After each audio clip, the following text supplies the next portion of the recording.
who are undecided about this executive order, or people who might even be in favor of it.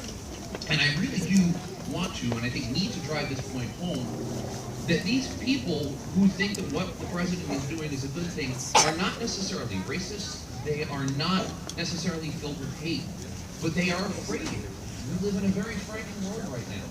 And I can understand that fear, and we must relate to them and to those people.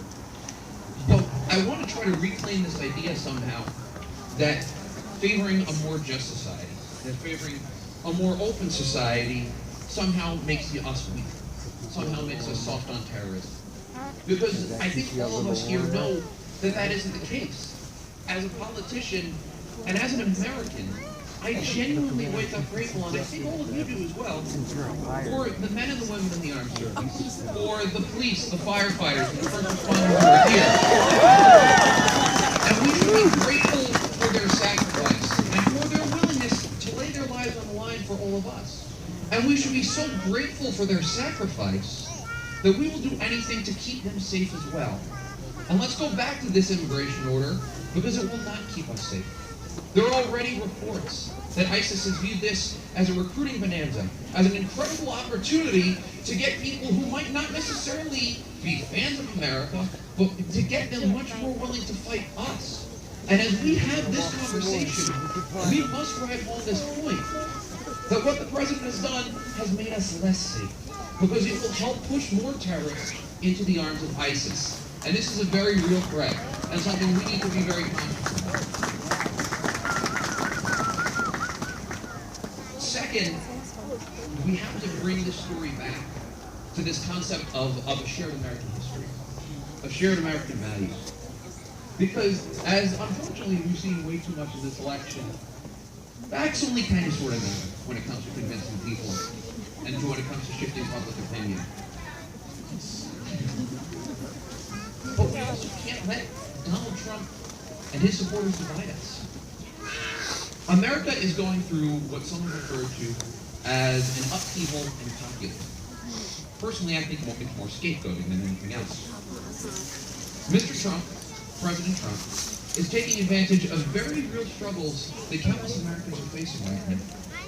He seeks to blame immigrants for lapses in security, even though not a single immigrant or refugee from the 7 countries affected has ever perpetrated an act of terrorism on American soil. He blames foreigners for our changing economy, even though automation and technological advances are more responsible for a loss of American jobs than any trade deal ever could. He blames the media for a rigged system. And I think all of us know it is the messenger, not the medium of the message, that is responsible for the chaos that we're in right now. And as long as we're talking about a rigged system, let's talk about a rigged system. This system is rigged because of malicious actors, people who have profited off of the little guy by ripping them off, by not paying them what they were entitled to. People like our president. The vast majority of Americans, I firmly believe, can be swayed by a value-based argument. And I think, like many of you, when this executive order first came out, one of the first thoughts that I had was a personal one. What would have happened to me or my family if they came here and these policies had been enacted? Now, like many of you, as a matter of fact, unless you're a Native American, like literally all of you who are here, I'm a descendant of immigrants. Now, in my case, 2 of my grandparents were fleeing Russia's pogroms, and the other 2 were Holocaust survivors. And you can't help but put yourselves in their shoes. We need to convince people who maybe sort of support the president or who are undecided but are genuinely concerned about what he's trying to do to come back to this conversation, to put themselves in their shoes. That shared sense of Americana, that we are a nation of immigrants, is truly part of our American identity, and that's what we have to talk about more and more as this goes on. And last, I think, and it was said, somebody over here shouted it, and it really is true, this is going to be a marathon, not a sprint. And unfortunately, we're 10 days in, and like I said, I've spoken at 3 rallies. But there's so many of us who have done this, and the best thing that I can tell you right now is we're going to need to keep going. We will need to dissent and debate without being divisive.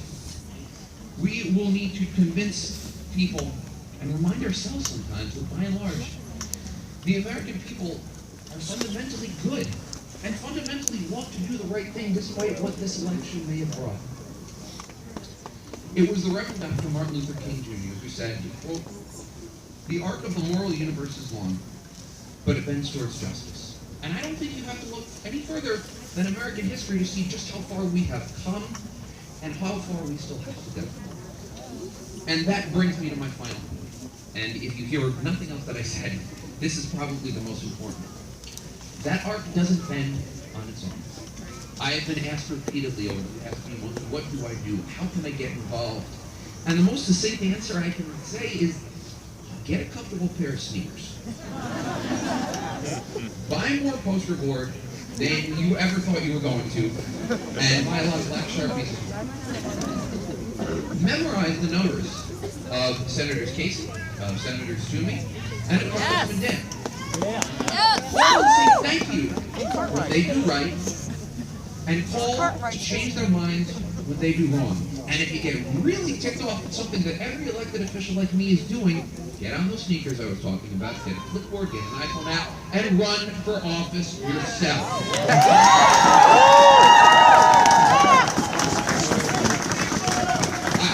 me wrap it up on this. It was President Obama who a few weeks ago said that the highest office on the land of this country is not that of the president, but that of... That's you. An engaged, persistent, democratic society does win in the long run. But you have to have persistence. And you have to have faith. Prepare yourselves for the long run. Get ready to fight. Get ready to get engaged. Get ready to talk to your friends and your neighbors. And have faith that in this country, though sometimes it takes a long time, America does do the right thing. And if you keep at it, we will. Yes. Thank you very much. Love, not hate, makes America great. Love, not hate.